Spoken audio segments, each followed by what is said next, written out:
Bueno, bienvenidos y bienvenidas al Prisma Oncológico, el canal de YouTube hecho para pacientes y familiares de pacientes oncológicos para acompañarlos un poquito más en este camino con más información. Y bueno, y acá en este mes de octubre, que es el mes de la concientización contra el cáncer de mama, qué mejor que tenerla a Victoria Taboada. Ella es ginecóloga y mastóloga y hoy vamos a tener una charla para hablar un poquito más de esta enfermedad. Así que bueno, Victoria, si querés presentarte y ya luego arrancamos con las preguntitas. Hola, ¿qué tal? ¿Cómo estás? Bienvenidos a todos en el momento que nos estén escuchando.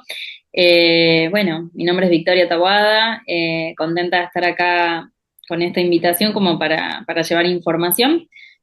Soy ginecóloga y después me formé en el italiano, donde hice mi residencia y después hice una subespecialización en patología mamaria y también en la Sociedad Argentina de Mastología. Y actualmente me desempeño haciendo consultorio de ginecología y patología mamaria. Perfecta, perfecta para esta charla que vamos a tener. Bueno, entonces vamos a empezar. Lo que me gustaría hablar en principio es acerca del screening de cáncer de mama, es decir, aquellos controles que tenemos que hacer las mujeres sanas, ¿no? Para reconocer este tumor a tiempo. ¿Cuáles son, Vicky? Y bueno, y a qué edad comienzan un poquito esto. Bueno, a ver, un poco, digamos, el estudio de screening por excelencia es la mamografía, ¿sí? Que es el estudio por imágenes que se ha visto que tiene impacto en lo que es esto, una detección temprana en estadios iniciales, cuando aún por ahí no hay ningún síntoma, hecho que permite, digamos, tratar tumores en estadios mucho más iniciales, con tratamientos mucho menos complejos, mucho menos invasivos y lograr mayores tasas de curación y mejor pronóstico. Así que ese sería como el estudio ideal, la mamografía.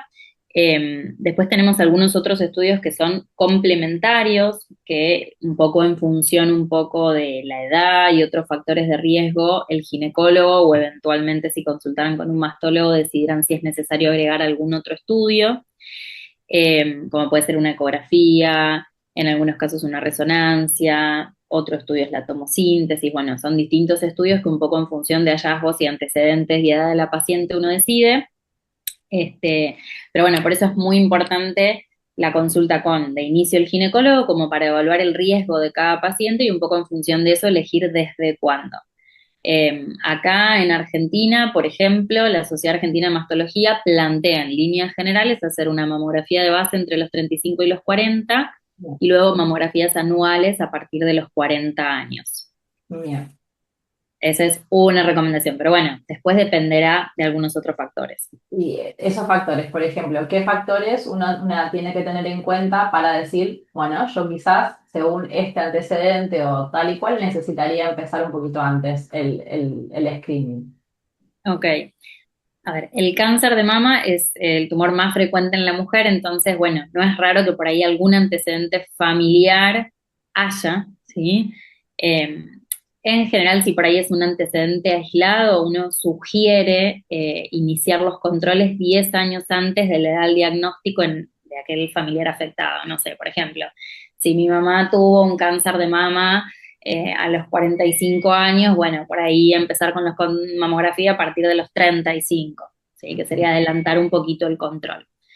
Y después hay circunstancias como un poco más particulares, que son familias donde uno detecta por ahí un cierto componente hereditario, donde por ahí uno indaga un poco más si es necesario hacer alguna derivación inclusive en asesoramiento genético.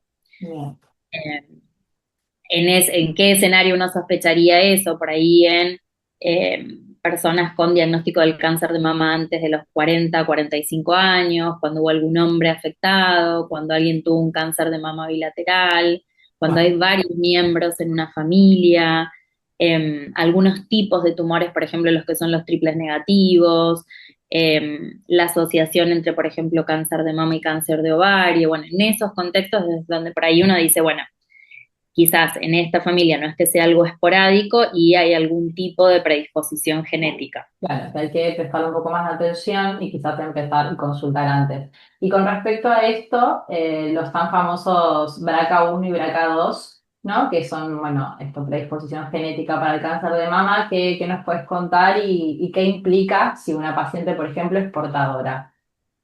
Bueno, digamos, acá es donde esto, cambian por ahí las estrategias de screening, que uno puede hacer un seguimiento de alto riesgo, donde va a arrancar una edad más temprana y, por ejemplo, va a sumar la resonancia como un estudio adicional a la mamografía y la ecografía mamaria. Eso es lo que tiene que ver con el seguimiento de las mamas, que es lo que estamos hablando. Pero dependiendo por ahí el gen mutado, el BRCA confiere un riesgo aumentado de cáncer de ovario. Entonces, por ejemplo, eh, se sumarán como estrategias de seguimiento también lo que es ecografía transvaginal y algún marcador en sangre. Y como no son buenas estrategias por ahí de screening, en algún momento se planteará la posibilidad de alguna cirugía reductora de riesgo, como puede ser el sacar los ovarios una vez que la mujer haya cumplido su paridad, ya haya, digamos, formado su familia, no tenga más deseos de maternidad. Bueno, ahí se charlará sobre esa posibilidad. Ok, o sea que sí que es una posibilidad hacer una cirugía preventiva si eventualmente si una es portadora de este gen. Exacto, también se puede discutir la mastectomía bilateral, pero Bien, bueno, en la mama es más controvertido porque uno tiene una herramienta de seguimiento de alto riesgo como hacer la resonancia. vale. Pero bueno, eso después se analizará caso por caso, también cuáles fueron los tumores que aparecieron en esa familia, bueno, se evalúa también un poco. Y después también esos genes puntualmente también confieren un riesgo mayor, por ejemplo, de melanoma, entonces también uno sugiere un seguimiento más estrecho con el dermatólogo, de páncreas, de próstata, entonces bueno, también no solo es con el ginecólogo y el mastólogo, sino una serie de controles. Tumores que hay que tener más presentes. ¿Y cuáles son los síntomas que, por ejemplo, una mujer tendría que tener en cuenta si aparecen, decir, upa, tengo que consultar? Ejemplo, se me ocurre secreción en el pezón, ¿no? ¿Cuáles son así síntomas de alarma, banderas rojas? Un poquito los médicos nos guiamos también por banderas rojas para instruir a las pacientes de decir, acá algo está pasando. Tal cual, sí, es súper importante y sobre todo recordarlo en este mes y algo que aplica a toda la población acá, no solamente si hay antecedentes familiares o no. Lo que vos decís, uno es secreción por pezón. No toda secreción por pezón va a tener el mismo grado, digamos, de sospecha o alarma, pero bueno, amerita una consulta. En general, el tipo de secreción que más llama la atención es cuando es sobre todo de un pezón, cuando es espontáneo, o sea, no hubo estimulación del pezón, así ven que por ahí la ropa interior queda manchada y sobre todo si esa secreción es roja, rosada, amarronada, en esos casos llama un poco más la atención. La sugerencia es consultar. Otro motivo podría ser retracción del pezón, que de pronto un día se miran en el espejo y notan que alguno de los pezones se metió para adentro. Distinto es la persona que toda la vida tuvo los dos pezones medio metidos para adentro, eso no, pero digamos, si hubo un Un cambio en el cambio. tiempo, bueno, o lo mismo, si cuando ustedes se paran frente al espejo notan que hay alguna retracción, o sea que la piel se mete para adentro en alguna zona de la mama, amerita una consulta, o por el contrario, si notan que la piel se pone tipo colorado, como que la mama está hinchada, tipo piel de naranja, o tocar, digamos, algún tipo de bulto, que este por ahí es el más controvertido, el que a veces cuesta un poco más, porque a veces en determinados momentos del ciclo la mama puede sentirse, sobre todo en mujeres jóvenes, como rara y lo que están tocando por ahí es la glándula. Total. Entonces, uno les dice, estén alertas, digamos, a los cambios en la mama, por ahí elegir para revisarse, digamos, el momento del mes por fuera de la menstruación, o sea, que haya pasado unos días después de la menstruación, como que la mama no esté tanto urgente y no genere, digamos, dudas respecto a eso. Bien, perfecto. Bueno, esos consejos me parecen claves, sobre todo como decís en este mes. Bueno, Un síntoma, aclaro uno, perdón que interrumpo, pero uno que a veces consultan corriendo súper asustadas, preocupadas, y por ahí ese a nosotros, ¿cuál la mayoría de las veces no nos dice mucho es el dolor o mastalgia. Bien, Algunas vienen al consultorio recontra preocupadas, motivo de consulta en guardia ginecológica, la mastalgia, el dolor de mamas. Y la mayoría de las veces no es nada. bien. Muchas veces la glándula mamaria a lo largo del ciclo en mujeres que menstruan puede doler y a veces inclusive en mujeres posmenopáusicas también. Y muchas veces no es tanto dolor de la glándula, sino muchas veces y revisándolas es más por ahí el pectoral que está por abajo de las glándulas mamarias, que si hiciste algún esfuerzo o hay alguna contractura o algún dolor irradiado, a veces también puede generar dolor el mismo músculo. Entonces, nada, un dolor que así como apareció desaparece, que calma con un analgésico, que no se asocia a ningún otro síntoma, No, No, no, no preocupa. no es como para salir corriendo. Distinto es si ese dolor se asocia a una tumoración, o algún cambio en la piel, o persiste en el tiempo, bueno, ahí sí. Ahí tiene otra connotación, totalmente. Vicky, ¿cuál es el recorrido típico desde que algo no está bien en una eco, en una mamografía, hasta, ¿no? Ahora vamos a adentrarnos un poquito más ya en lo que es el diagnóstico del cáncer de mama, hasta que uno le diagnostican el cáncer de mama y tiene que empezar un tratamiento? ¿Cuál sería como el recorrido de eso que hace una paciente en general? Ok. Bien, a ver, en general esto, muchas veces por ahí el ginecólogo los va a derivar a la especialidad que existe, que es la mastología, o sea, un especialista en patología mamaria. Muchas veces por ahí va a arrancar con algún estudio que no dio como uno esperaba o apareció algo que llama la atención. Muchas veces abren la puerta del consultorio diciendo, vos me vas a hacer la punción y en realidad Ujú. no. Claro. Muchas veces el ginecólogo deriva como para que alguien que se especialice en eso termine de definir si realmente es necesario o no hacer una punción, que en general es como el primer paso. Antes por ahí aparecía algo y lo que primero se hacía era una cirugía. Hoy en día la verdad es que como hay varios diagnósticos posibles, no todos son cáncer, y dentro de los tumores de mama no todos son iguales ni se tratan de la misma forma, ni muchas veces la cirugía es el primer tratamiento, entonces es imprescindible, o sea, tener una punción. Hoy en día, si hay disponibilidad en el medio de hacer una biopsia, es la indicación, se llama una biopsia percutánea, o sea, es con anestesia local, se hace un pinchazo, se toma una anatomía patológica de eso y con ese resultado, bueno, uno determina para dónde encara la situación. Bien. Un poco la vía bajo la cual se hace esa biopsia depende cómo se ve mejor la imagen. Por ejemplo, si es un nódulo que se ve bien bajo ecografía, la punción se hace bajo guía ecográfica. Si son, por ejemplo, microcalcificaciones, por ahí la punción va a ser bajo guía mamográfica. Bien. Eh, entonces, bueno, se punzan, el día de la punción por ahí no van a tener una devolución, hay que esperar ahí los tiempos de anatomía patológica y con el resultado de anatomía es que uno se sienta y mira la imagen, el examen físico y el resultado de esa biopsia. Si el resultado fuera que es un cáncer de mama, esto que charlábamos, depende de varios factores, un poco cuál va a ser esa primer pata de tratamiento, pero entendiendo que son como varios vagones de un tren, lo que sería el tratamiento del cáncer de mama. Eh, Parte del tratamiento es la cirugía, muchas veces parte del tratamiento es la radioterapia. Después existen terapias hormonales que también se pueden usar, quimioterapia y en algunos casos también inmunoterapia o anticuerpos o algunas drogas como muy específicas. Justamente para eso uno necesita tener una anatomía con entendiendo qué tipo de tumor tengo enfrente. Bien. ¿Y qué sería el ganglio centinela, que es tan frecuente, o que no menciona? Te me fuiste a la cirugía. Sí, justo. ¿Qué es el ganglio centinela? O sea, toda persona que tiene un diagnóstico de un cáncer de mama, en el tratamiento quirúrgico, aunque esto está cambiando hoy en día, en algunos tumores se está reviendo si es necesario hacer o no la cirugía, porque esto está en constante investigación, pero en líneas generales, hoy en día lo que suele hacerse cuando hay un cáncer de mama es en la cirugía terminar de entender qué compromiso, qué extensión tiene esa enfermedad y se estudia lo que es la axila. Parte de la diseminación de los tumores de mama es a través de los linfáticos, los vasos linfáticos. Entonces, a nivel de la axila, uno encontraría como la primera estación de drenaje de la mama en la axila. Entonces, estudiando como ese primer ganglio, esa primera estación de drenaje, si ese ganglio está sano, permite intuir que el resto de la axila está sana y el resto del cuerpo también, y esa enfermedad está confinada exclusivamente a la mama. Bien, Entonces, bueno, es como que permite estadificar y un poco en función de eso evaluar pronóstico y qué tratamiento también uno va a hacer. va a ser.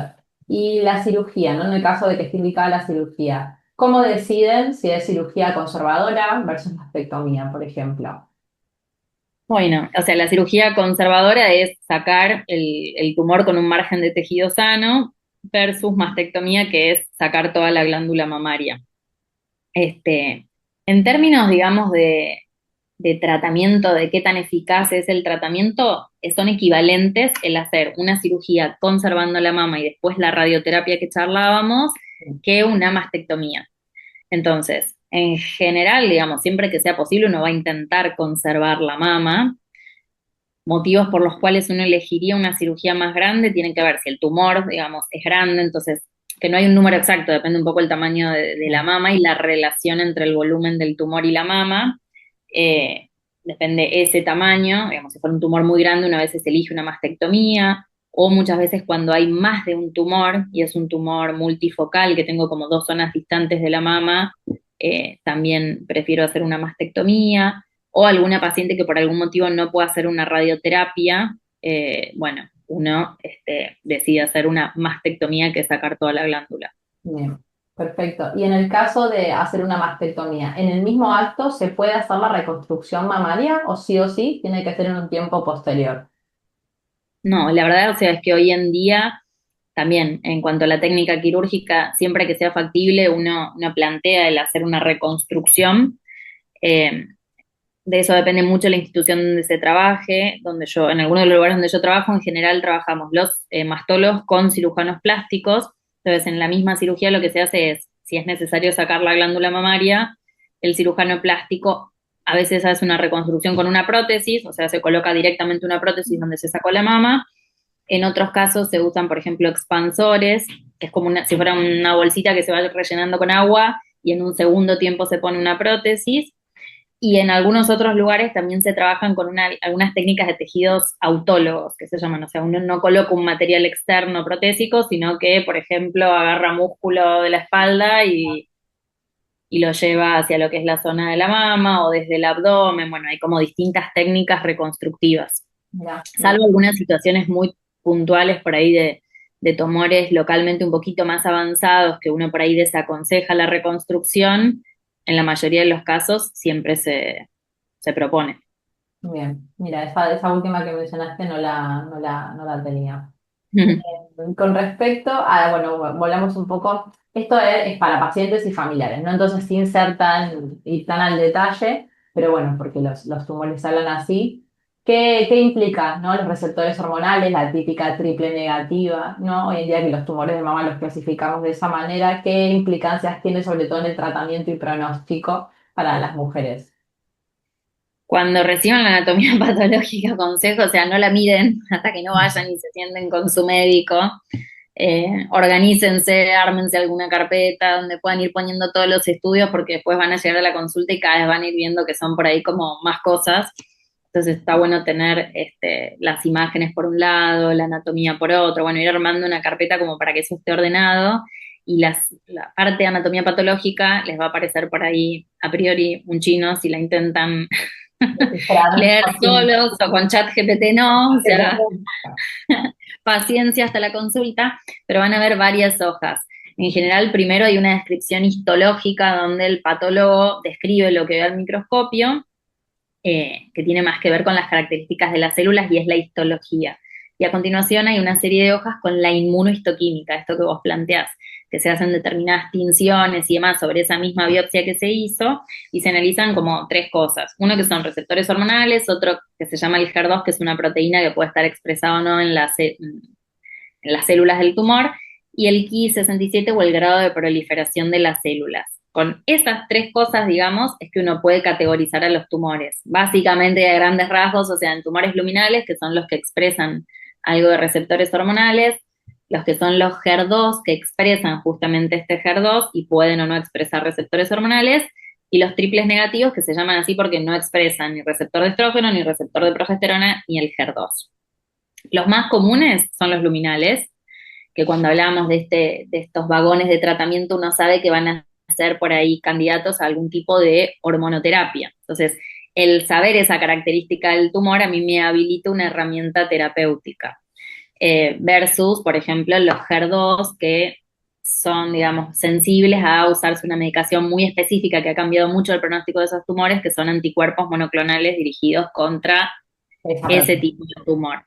Y los triples negativos, que en general son o sea, los HER2 y los triples negativos son los menos frecuentes, que son un poco más agresivos, donde uno va a usar quimioterapia.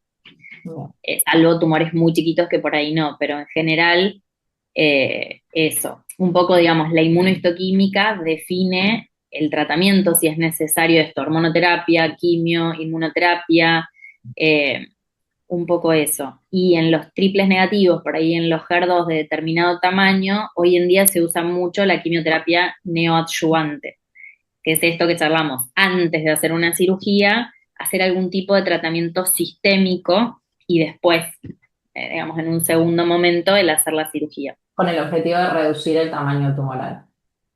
Reducir el tamaño tumoral, que la cirugía pueda ser más chica tanto a nivel de la mama como la axila. Si en el medio fuera necesario hacer algún tipo de estudio genético, uno aprovecha ese tiempo de tratamiento para hacerlo.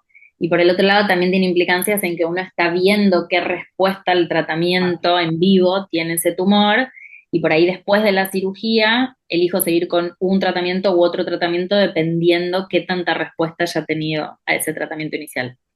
Con respecto a eso de los test genéticos, ahora eso te quería preguntar porque no sé si allá se hace de rutina estudiar la genética, ¿no? Los genes, si hay genes mutados en todos los tumores de mama o en qué casos lo suelen hacerlo. ¿Lo hacen en Argentina o lo envían a algún lado? No, en general se envía afuera y es caro. O sea, acá por ahí hay que aclarar porque la gente a veces se confunde. O sea, una cosa son estudios genéticos en las personas buscando si hay alguna mutación y otra cosa es estudiar el tumor. Lo que hablamos al principio de asesoramiento genético y riesgo familiar tiene que ver con una cuestión ya, mutaciones que uno trae, que nació con eso.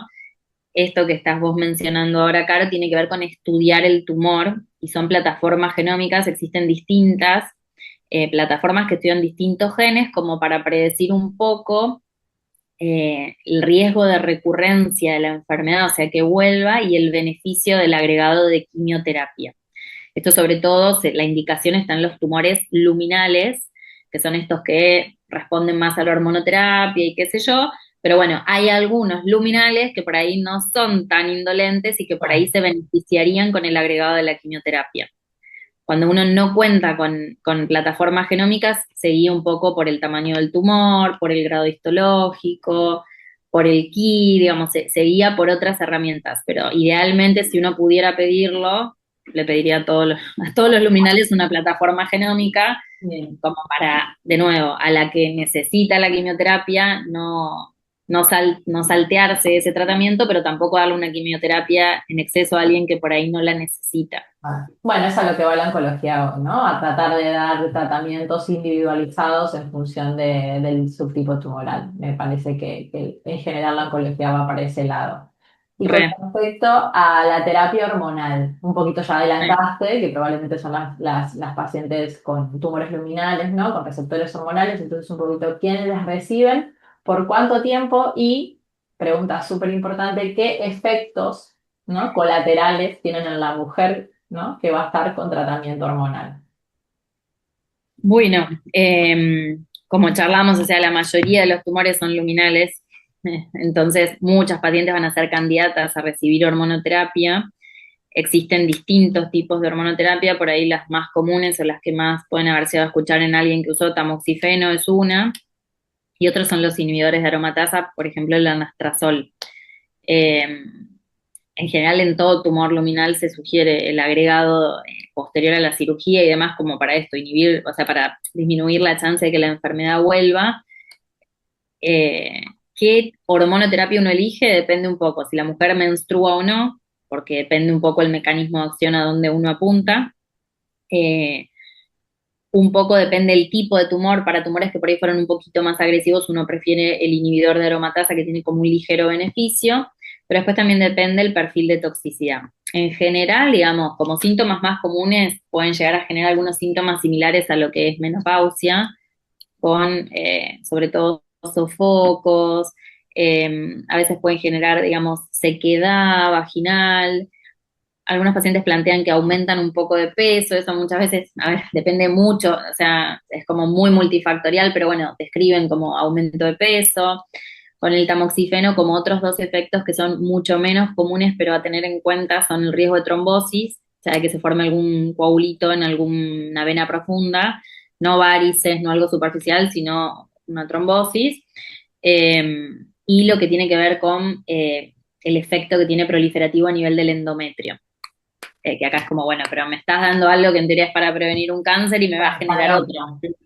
El riesgo es muy bajo, Entonces, bueno, ahí también la pauta de alarma, mujer que ya no menstrua, que está con tamoxifeno, que de pronto empieza con algún sangrado, bueno, que sea una pauta de alarma como para consultar. Pero bueno, esos dos, trombosis y patología endometrial, rarísimos, pero más severos. Y después con lo que tiene que ver con inhibidor de aromatasa, sobre todo mucho efecto a nivel óseo y articular.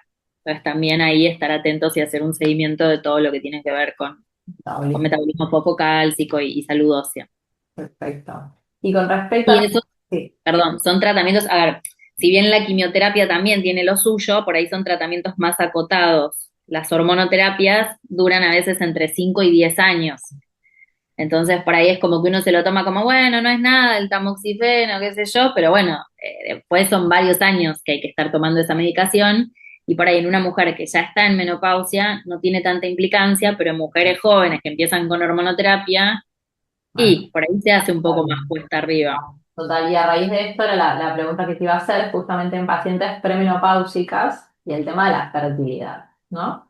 Que debe ser un temón, imagino, pero bueno, ¿no? Si una mujer joven es diagnosticada de cáncer de mama y va a empezar quimio, hormono, preguntarte cómo hacen la preservación, ¿no? De óvulos previo a si lo hacen en todas las mujeres, qué hacen y también luego preguntarte cuándo es seguro suspender o cuánto hay que esperar una vez terminado el tratamiento para empezar a pensar en concebir. Bueno, no sé si yo tendré la respuesta a estas preguntas, porque imagínate que son cosas que se discuten en Ateneo, se conversan con cada paciente según cada caso, o sea, es como, es muy caso a caso esto, pero sí es cierto que es una temática que no puede quedar fuera de la conversación en consultorio, eh, un poco porque vemos mucho cáncer en pacientes jóvenes y un poco porque las mujeres postergan su maternidad, es una problemática que antes por ahí no existía. Eh, entonces, bueno, es una conversación que uno tiene, por un lado, bueno, cuántos hijos tuviste, cuál era tu expectativa de maternidad, cuántos años tenés, qué tantas chances había de tener un embarazo. Bueno, es como conversaciones que hay que tener. A ver, si la paciente va a hacer una quimioterapia, en general lo que se hace es derivarla al especialista en fertilidad. Eso en general en los lugares donde yo trabajo en Buenos Aires suele ser algo bastante aceitado y es bastante sencillo. Se pueden hacer estimulaciones, que en general lo que se hace es preservación de óvulos. Después también uno podría preservar embriones o tejido ovárico, pero la verdad es que lo que en la práctica más se hace es una estimulación rápida para preservar óvulos.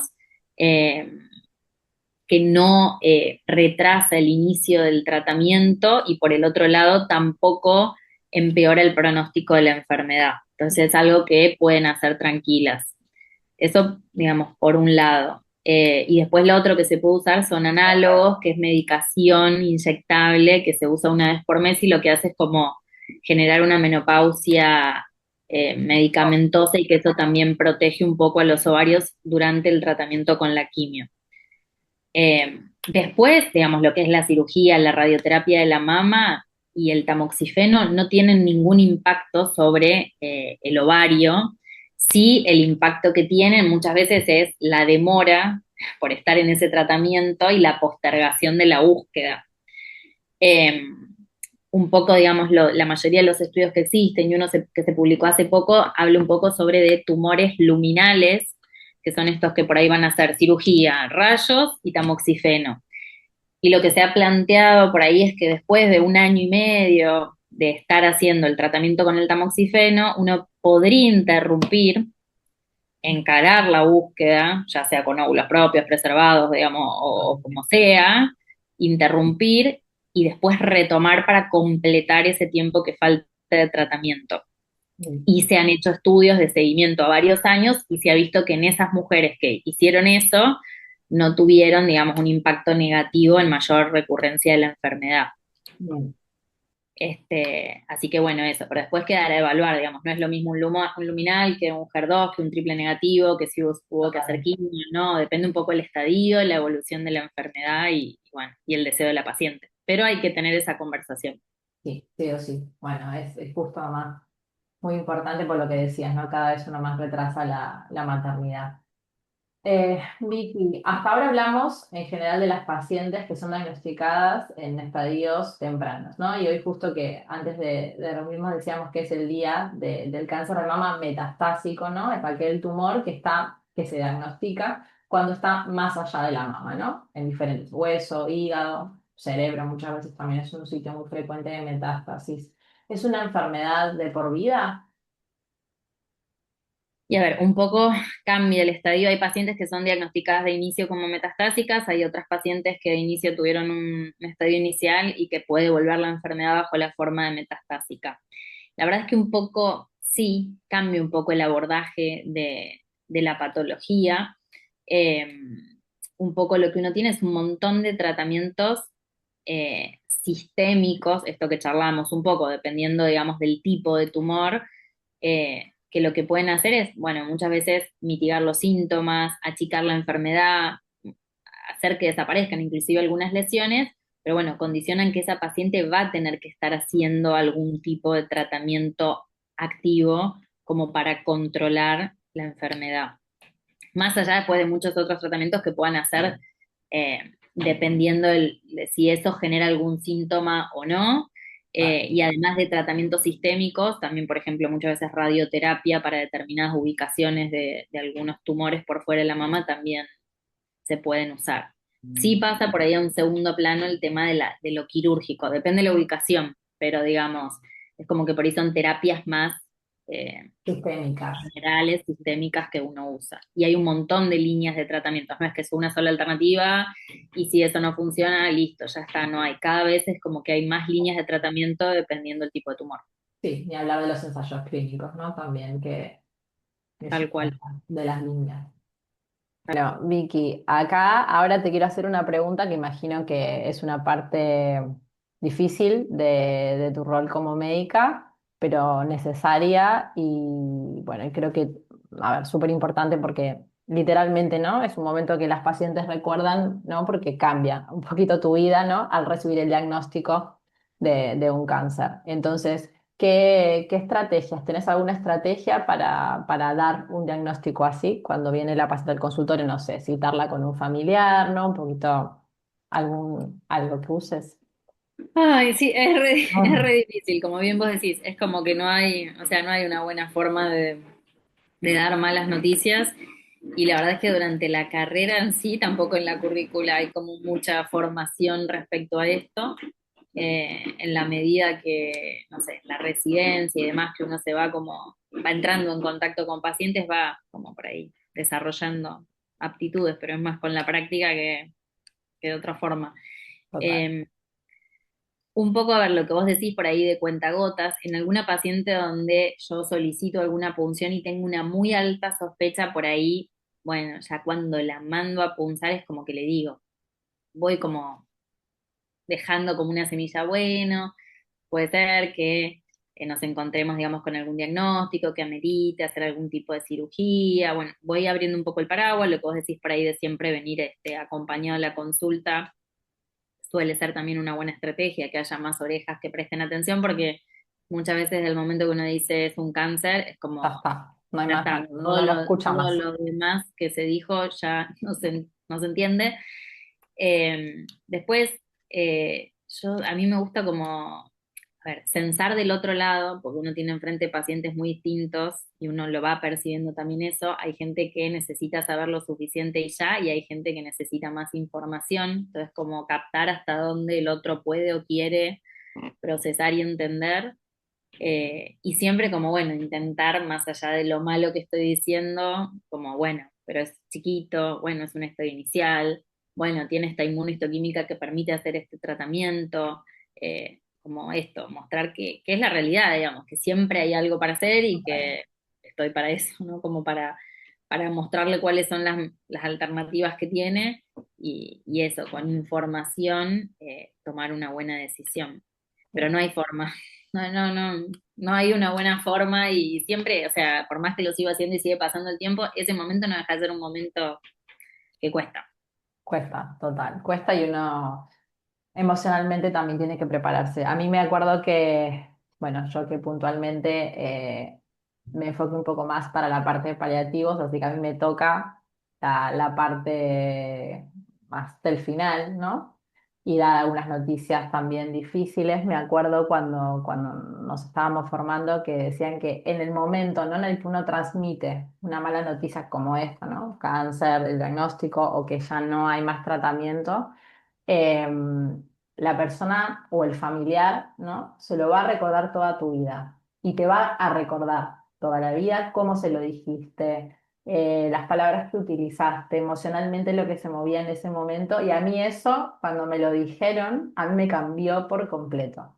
Fui como muy Ujú. consciente del impacto que yo estaba teniendo en el ciclo vital de esa persona, de esa familia.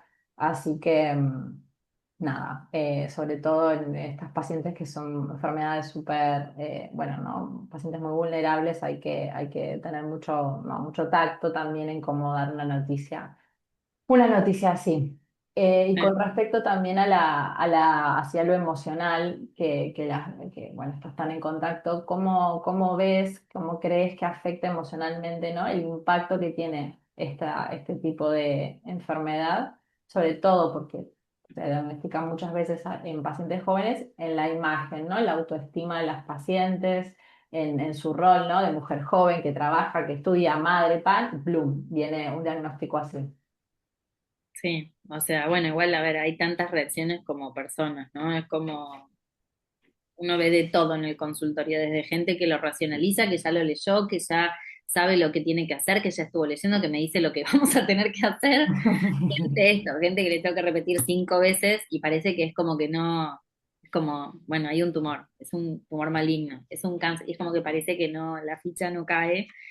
Eh, Gente como muy preocupada con, bueno, pero yo voy a seguir viviendo, yo tengo hijos, tengo un nieto que cuido y me quiero seguir haciendo cargo.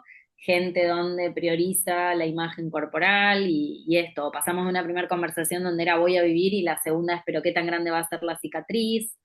Eh, Gente que tenía planeado unas vacaciones en un mes y es como dice, bueno, pero yo llego a operarme y después poder ir de vacaciones. O sea, Sí, sí, eh, sí. nada, después gente, sí, obviamente, preocupada por la licencia laboral y cómo continúa su actividad laboral, lo que vos planteás de la maternidad, la sexualidad, su imagen corporal, gente que no puede volver a tener relaciones mostrándose, o sea, o necesita taparse a la hora de tener relaciones, o gente que ni siquiera hablar con un otro, digamos, pensando en volver a mirarse en un espejo les cuesta. Es como, Sí, sí. es un bombazo en todas las Todas esferas de la vida. total, total, total. Por eso imagino que harán trabajo, ¿no? Interdisciplinario y en esto te quería preguntar cuáles son las patas, los componentes del trabajo interdisciplinario y, bueno, en una enfermedad así.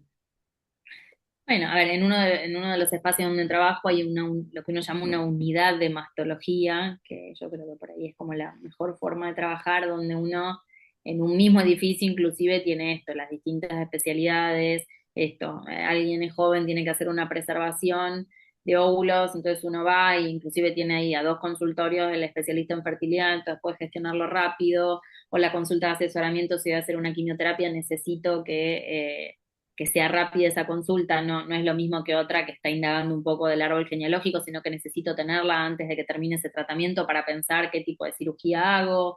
Eh, bueno, psico-oncología también es necesario. Depende de cada paciente, ¿no? Porque de nuevo, hay gente que lo quiere, hay gente que no lo quiere ya, o sea, también es como respetar el proceso y los tiempos de cada persona. Hay gente esto que necesita más información, entonces, bueno, uno da más información. Hay otra que necesita lo mínimo. eh, pero bueno, es esto, es un grupo de trabajo, hay ateneos donde se discuten todas las semanas las conductas que uno sigue con cada paciente. Hay kinesiólogos, hay radioterapeutas, oncólogos, imagenólogos, el patólogo está también ahí discutiendo en el Ateneo, o sea, implica un trabajo de mucha gente. Y Vale, después esto, o sea, el poder transmitir todo eso después en la consulta con el paciente y en definitiva después el que tiene la decisión final es también el paciente. siempre, totalmente. Bueno, Vicky, para ir terminando. Los vamos a Sí, aburrir, pobres. sí, sí. Bueno, es que es súper completa. Yo quería hacer todo el recorrido de principio a todo, para que no haya ninguna duda, porque, bueno, nada, creo que muchas veces el paciente se queda con muchas dudas, ¿no? No todos tienen la suerte así de tener una médica que es tan accesible. A veces se quedan con muchas dudas y, bueno, no llegan a nosotros que somos los clínicos con un montón de dudas con respecto al oncólogo. El otro día tenía una paciente que me hacía unas preguntas que eran, a ver, que yo se las puedo contestar, pero qué mejor que el oncólogo pronóstico y efecto esto y tal y cual, y es porque el paciente le cuesta a veces preguntarle a su Sí, médico. eso yo también les digo, porque a mí también me pasa lo mismo, o sea, yo soy la mastóloga, pero me preguntan cosas del cirujano plástico, cosas del oncólogo, cosas del genético, sí, pero no lo preguntaste en el momento, o sea, me preguntas a mí, yo te puedo contestar, pero después hay cosas que dependen, Claro, total, no sé, el cirujano plástico, ¿cuánto quiere que repose? ¿Te va a poner un drenaje? ¿No te va a poner? O sea, no total. dependen tanto de mí, pero yo les digo, o sea, hacete una lista de preguntas, o sea, hacer un listado por ahí cuando están en casa como para llegar a la consulta con Y sacar el preguntas papel. A y todos ahí nos han sacado, sacan el a todos, papiro. a todos nos han sacado el papel y uno empieza con la gota gorda. ¿Quién le dio esta idea? Mentira, mentira. No, no, pero sirve, sirve, Súper, sirve. súper. Y eso, a ver, yo creo que la mejor forma de transitarlo es eso, en líneas generales, ¿no? Después está la excepción o el momento del diagnóstico. Pero si uno está preparado y sabe qué es lo que viene, es como por ahí un poco más llevadero a que si uno no tiene información. Siempre, siempre la información yo creo que es parte del tratamiento. Vicky, entonces, si tuvieras, a ver, alguien que está atravesando un proceso oncológico, así, o algún mensaje que tuvieras, alguna recomendación, algún mensaje así para llevar a casa, ¿cuál sería? Y a ver, un poco esto, que se informen, que en general siempre, o sea el estadio que sea en realidad o la situación en la que estén, siempre va a haber un tratamiento para hacer, algo por mejorar, eh, que estoy para acompañarlas en ese proceso. Eh, y de nuevo, por ahí lo que yo te comentaba esto, como que la enfermedad, bueno, a ver, es algo que están transitando en este momento, salvo, bueno, por el contexto de la paciente metastásica, pero bueno, es un aspecto de su vida, y nada, y que después está el resto de su vida con sus cosas, sus gustos, sus preferencias, su familia, sus hobbies, o sea, nada, que busquen eso, reencontrarse con todo eso otro que no las define una enfermedad. Muchas Total. veces las pacientes también entran y me dicen, soy paciente oncológica.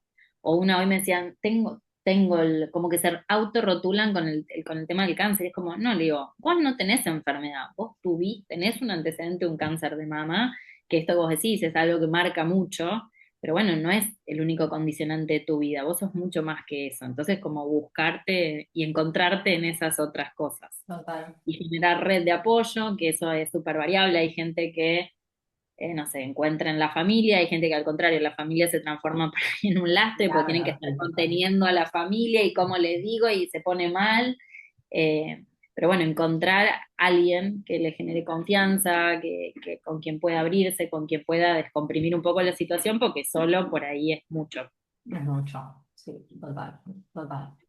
Y bueno, y esta que te decía que es más de la índole personal, porque yo Ujú. soy amante de la literatura, de la lectura, creo que justamente, bueno, yo en la página escribo, comparto artículos, tengo, bueno, el newsletter donde también comparto pequeños sí, ensayos y demás. Me gusta mucho la lectura y creo que la literatura nos invita a mirarnos un poquito adentro y habla mucho, creo, también de uno, lo que lee, habla mucho. Habla mucho de uno, así No sé si te voy a mostrar lo que tengo acá entonces. y bueno, Entonces, eso habla más que todo. A ver, qué libro estuviste leyendo? Así que te haya gustado, conmovido para recomendarnos. a ver, me gusta mucho leer, pero leo cosas muy distintas. O sea, leo desde novelas, cuentos, hasta cosas más autoayúdicas, en eso que vos decís, depende del momento en el que uno está. Total. Nada, por tirar algunos títulos, algunos no tienen tanto que ver directamente con el cáncer de mama, pero este La que lo leí vida hace misma. poco me gustó. Porque son también los caballos de Julieta Correa. Muy bien. En realidad es una hija contando un poco el proceso de enfermedad de su madre, que es una demencia. Pero bueno, Mm, cómo es ese recorrido, ella como acompañante de una me persona que está encanta. transitando un proceso. Hermoso. Eh, Me lo voy a y hay anotar cosas, ese. ¿eh? Ese me lo voy a anotar. está muy bueno. Bueno, yo particularmente he estado en contacto con gente que ha tenido algún deterioro cognitivo desde lo personal, entonces era como que muchas situaciones que relata son muy, nada, De muy, la sí, uno se vida siente muy física. identificado, pero sobre todo también el recorrido con los médicos, las respuestas de los médicos. En un momento habla, digamos, como de esto, de la necesidad que uno tiene de por ahí a veces encontrarle o ponerle un nombre a la enfermedad. O sea, como que si se la define, es como que tiene más entidad. Bueno, no, muy lindo, o sea, está bueno. Es medio pesado, Sí, pero bueno, perfecto. Para hacerte pero involucrar. Me está muy gusta. bueno. Después este también lo leí hace poco que me gustó. Ya nadie escribe carta. Cartas. Este no tiene tanto que ver con la enfermedad, pero es una persona que sale de viaje con un perro en Corea, de transcurre. Sale de viaje con su Ah, perro sí. y va parando como en en distintas ciudades, va recorriendo y va todos los días charlando con gente. Y todos los días escribe una carta. Y él dice que el día que alguien le conteste la carta, la primera carta, vuelve a su casa. No se entiende muy bien por qué inició ese camino, ni por qué escribe cartas, hasta que no lo vas leyendo y vas entendiendo el por qué. Buenísimo, Pero nada, está bueno, me me gusta. gusta. Eh, ¿Qué más? Este nada, este tiene más que ver con la temática de Al final mueren los dos. este, como en un mundo futurista donde de una empresa te llaman y te avisan que en las próximas 24 horas vas a morir. O sea, cuando te estás por morir te llaman y te lo avisan. Entonces vos sabés que te quedan Ah, 24 horas de vida. ok. Entonces, como, Y todo lo que pasa a partir ¿qué de eso. harías? ¿Qué harías si recibís esa llamada? Bueno, es una gran pregunta, ¿no? Es una gran pregunta. ¿Qué hacer Bueno, sabes que nada. te vas a Y morir? después tengo un par más acá, pero ya son un montón. Así que nada.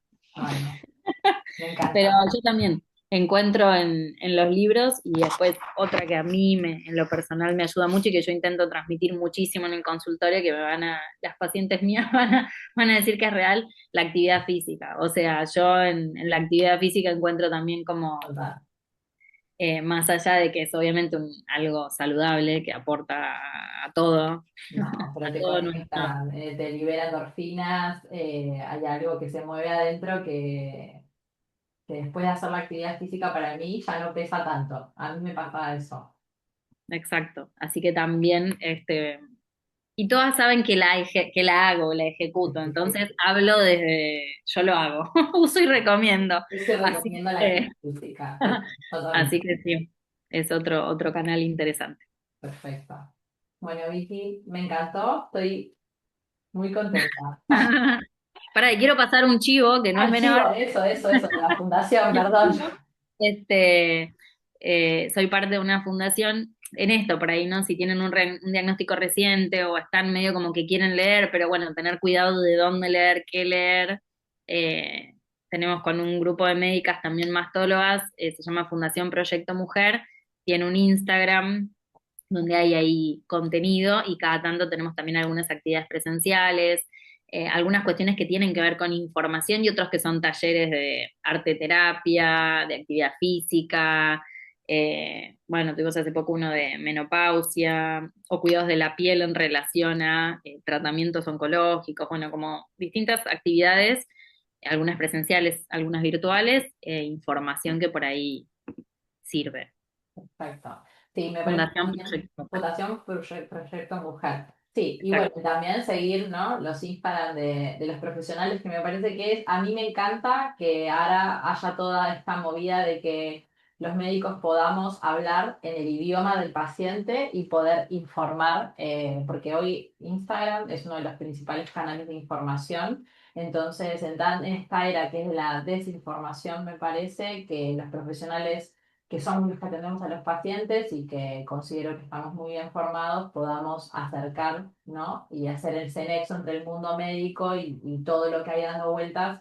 Creo que estas cuentas de Instagram hacen mucho bien bueno, a esto, a colaborar, a que los pacientes entiendan qué les pasa, por qué les pasa, ¿no? Y también ser accesibles, ¿no? Que también recibimos muchas consultas, mostrarnos accesibles a que los pacientes o las familias, que son también parte de todo lo a los que atendemos, bueno, podamos ayudarlos. Tal cual. Pero bueno, por parte de los pacientes que tengan criterio también, porque también hay mucha desinformación. Total. Entonces que se queden con las cosas que sirve, Total. Profesionales que estén, como digo yo, bien formados. tal cual. Bueno, Bueno, Vicky, un basta, placer. ya los aburrimos. 1000 horas. A ver quién llega. Después yo te digo porque a mí me sale quién se quedó los 1000 minutos viendo esto. Bueno, acá te mando un abrazo enorme. Dejo de